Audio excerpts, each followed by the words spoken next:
There's no doubt that McLaren have had a great start to the season. They have finally given their drivers a car that could compete for the World Championship from the very start of the season, assuming that their development is going to be as good as it has been over the past couple of years, by which every single time they put a brand new package, it seems to have an immediate impact on that very circuit. Hopefully it means that their car is going to stay competitive for their drivers throughout the season. Lando has carried his form from the last half of 2024, winning the Australian Grand Prix, and has stepped up to the plate of being a title contender. Oscar Piastri, in just his third year in Formula 1, has also made the jump up that was required of him to become a title contender, especially in qualifying. He also won the Chinese Grand Prix in very dominant fashion, showing that when things are right, he is absolutely unbeatable. However, Japan was definitely a smack in the face and a great reminder that Max Verstappen, that four-time world champion, is not going to let McLaren run away with the World Championship.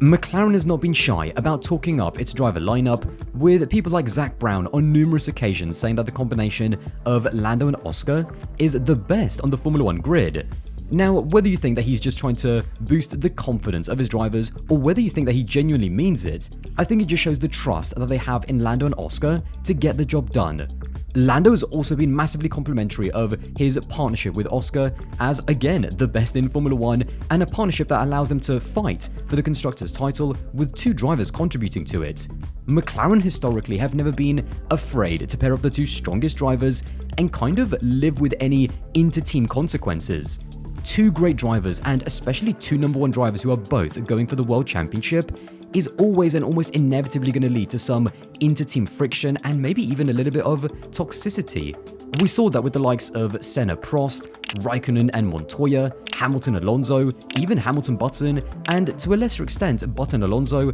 although their frustration was more with the uncompetitiveness of the McLaren Honda. I think that Zak Brown has done a phenomenal job to just inject a confidence into this team, from the management to the technical department and also in its drivers. He has shown faith in Norris and Piastri by purposefully choosing to sign them onto long-term contracts very early before they even expire, and I think in general that just injects a trust, confidence and also empowerment into his drivers to make sure that there is no doubt in their mind that McLaren is backing them to win. McLaren are already starting to build a very healthy cushion in the Constructors' Championship, having a 36-point gap to Mercedes in second. Norris and Piastri are already race winners in 2025 and they have delivered on the car's potential, but when you look at some of the tiny margins and even some of the things that come down to luck, had Piastri not just gone that little bit wider in Australia and had he not spun out in those very, very tricky conditions, he probably would have finished second on the road to complete a 1-2, and that would have been back-to-back 1-2 finishes in Australia and China. Even in Japan, although they weren't quite good enough to beat Max Verstappen, second and third on the road is still very good consistency, and whilst it's not been a perfect start to the season, it has been a very, very strong start from both of the drivers for McLaren. The one thing that has been crystal clear after the first three races is that whilst we always thought that this was going to be a very competitive championship and pretty close between the top four teams, I would say that the margins are even tighter than we first expected. Every single pole position in 2025 has been converted into the win, with Norris in Australia, Hamilton in the sprint in China, Piastri in the race in China, and then Verstappen in Japan. Overtaking, and more specifically following, looks almost impossible at the moment. Because we are in the final year of these regulations, the engineers have just managed to find more and more and more performance every single season, and these cars have developed to become almost the fastest cars in Formula 1 history, potentially even comparable to the monsters that we saw in 2020.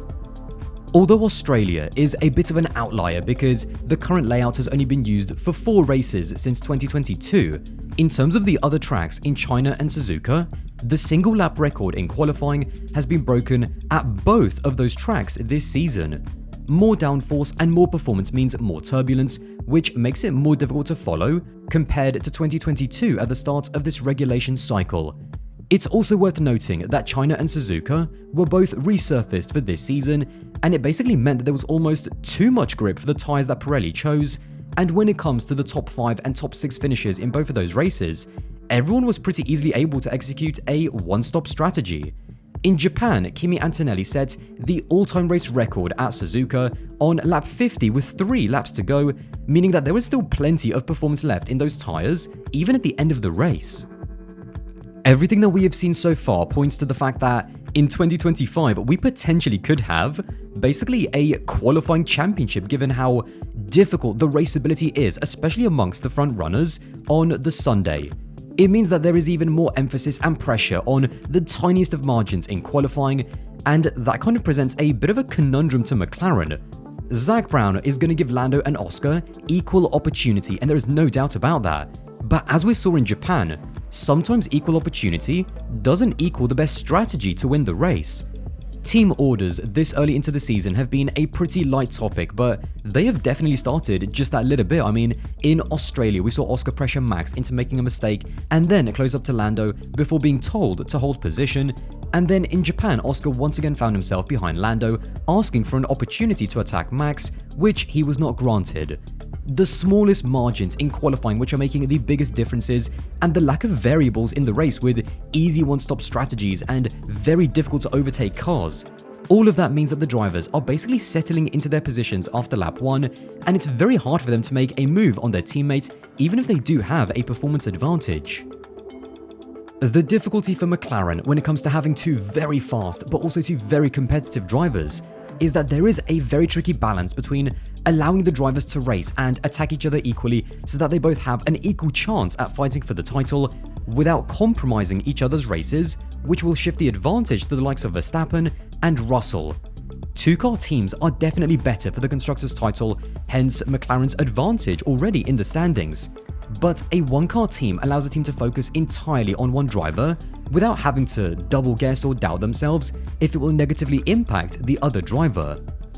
The Max Verstappen factor is huge for McLaren because they simply cannot afford to always just play the equal treatment game at the expense of putting pressure on Max, because Red Bull and Max are going to take advantage as they did last time out. McLaren theoretically might have had a bit more strategical flexibility, but it didn't really work out that way in Japan. Although Lando was ahead and had priority, McLaren decided to put Oscar first to help him cover the likes of Russell and Leclerc, which inadvertently meant that Lando had less strategic options to pass Verstappen.